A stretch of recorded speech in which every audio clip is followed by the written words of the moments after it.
In a small Wiltshire village outside Bath, Peter Gabriel had set up a studio complex and record label to harness world music in one place.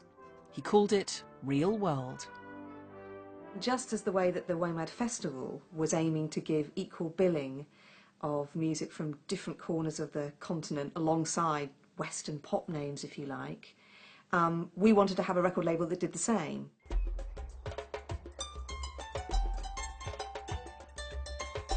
The Real World Recording Weeks were these extraordinary events that we started. We had a series of them beginning in 1991. And the idea was to turn the whole of the studio here at Real World into a sort of recording festival.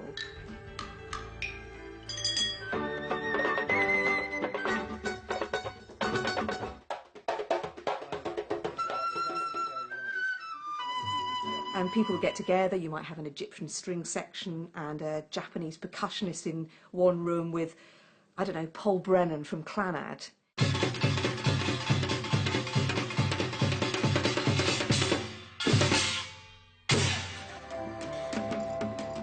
It was across the threshold of the Real World studios that one of the biggest world music stars of the 90s would emerge.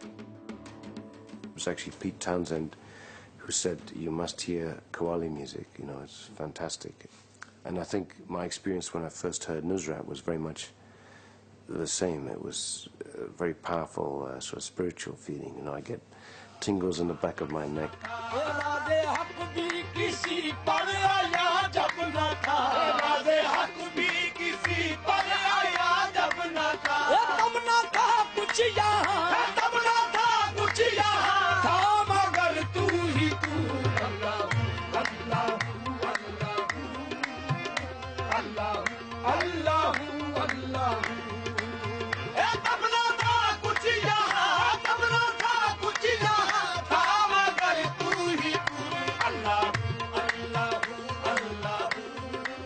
Nusrat Fateh Ali Khan was a Sufi from Pakistan who devoted his whole life to Qawwali, the spiritual music of Islam.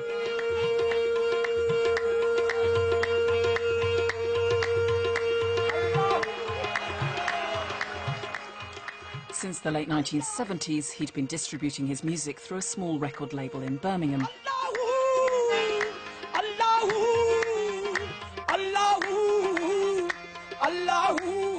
To the broad Asian audience in Britain, he was already a huge star, whose music transcended the boundaries of faith. I went to a local performance in a community centre, which was an old cinema, and I think it was in Southall.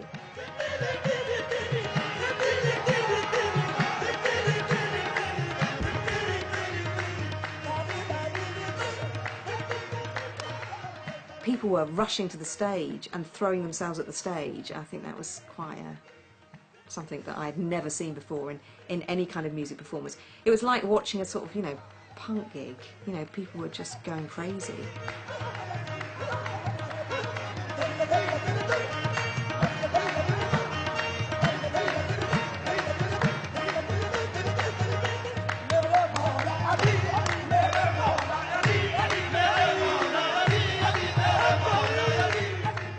In 1985, Nusrat Fateh Ali Khan found himself on the bill at WOMAD, alongside The Fall and New Order.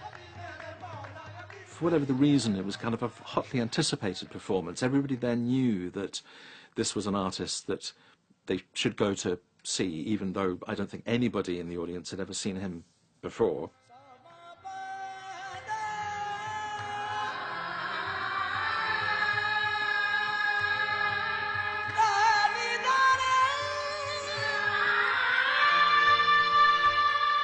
तो जो performance का जो duration थी वो 45 minute थी, जो 45 minute की performance उन्होंने करनी थी।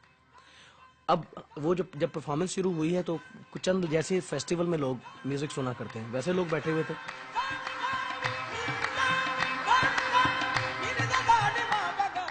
After 10 minutes, the more audience came. After 20 minutes, more audience came. And after 30 minutes, the packed. Arena was packed.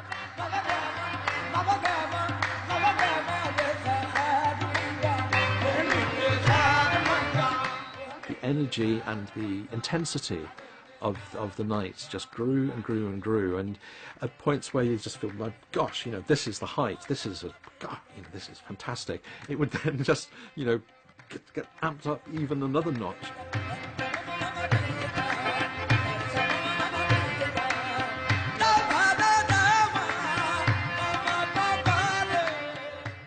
और उसके बाद हमें पता ही नहीं लगा कि 2 घंटे गुजर गए हैं, 4 घंटे गुजर गए हैं, हत्ता कि ये हुआ कि पूरा टेंट बंद हो गए हैं दूसरे सारे, और वो सारे जितने भी म्यूजिशियंस हैं वो भी आके उनको सुनने लगे।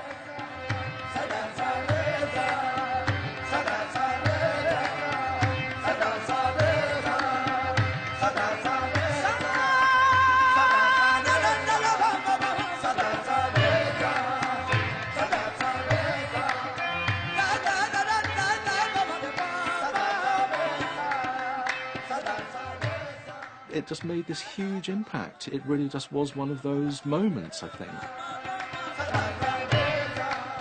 Nusrat Fateh Khan obviously had an extraordinary experience there, and a bit of a revelation that there was this new audience out there, because straight after the festival appearance, the following week, he went in and recorded 2 albums worth of music for us. And he decided to arrange the music with an accompaniment of a guitar and a mandolin. And I think he felt that that would be something that could help to introduce the music to Western ears.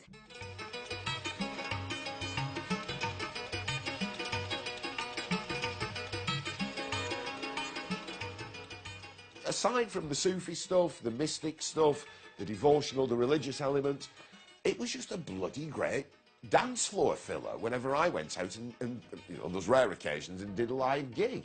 If you wanted to get the buggers on the dance floor, even if they'd never heard it before, all you had to do was an Allahu, Allahu, Allah, and they were out there. It was fantastic.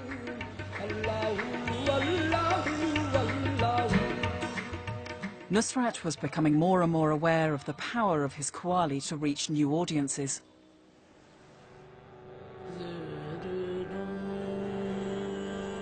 In 1990, he met up with real-world producer Michael Brook to collaborate on an album for the first time. One thing that I quickly learned is that Nusrat likes to sing for a long time. My backing tracks were only 4 or 5 minutes long, so it seemed we were always rewinding the tape. And so we just recorded very long takes so he could improvise as long as he wanted. And that worked out really well, although we then had a massive editing challenge. In the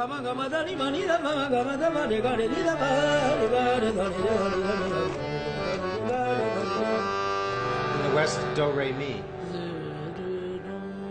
Qawwali is a kind of spiritual, sacred music that has lyrics with meaning.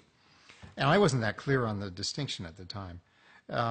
So I just cut it up in a way so it sounded good. But anyway, it was a big problem because I had cut up these sacred lyrics in ways that they were nonsense.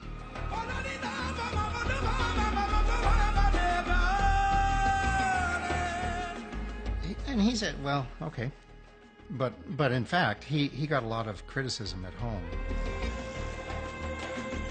Back home in Pakistan, Nusrat was an even bigger star, with millions of fans watching his every move. It's like if you had the Beatles, Frank Sinatra, and Elvis all in one person. It's hard to exaggerate how big a deal he is there. And if you went into the music store, which I did, there would be a wall, you know, like the size of this bookshelf, and half would be him, and half would be everybody else. He lived in a very grand house in Lahore, as was appropriate, and it was almost like a sort of medieval court where he was at the centre of all this activity. Very Louis XIV, like all this, you know, really ornate French-looking furniture. And there was always a sort of ante-room full of people waiting to meet him.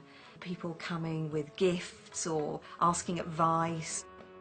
But basically, there was a host of people waiting to meet the great master.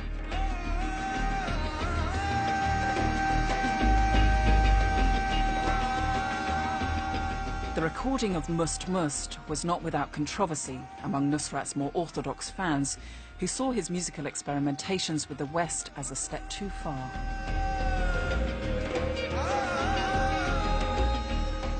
Over the years, there have been a few people who've sort of been concerned about you're defiling or kind of diluting something. But the fact that he would like a Korg synthesizer or something modern or different than his tradition, I don't think in any way meant he didn't like his tradition. It wasn't a rejection in any sense. It was more an acceptance of something new.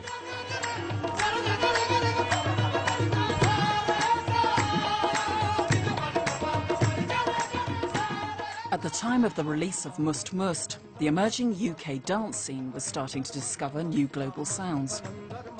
I think there's something transcendental about Nusrat Fateh Ali Khan's music, the sort of repetition in it, the way that he goes through this process of getting himself into an ecstatic state that really engulfs the audience.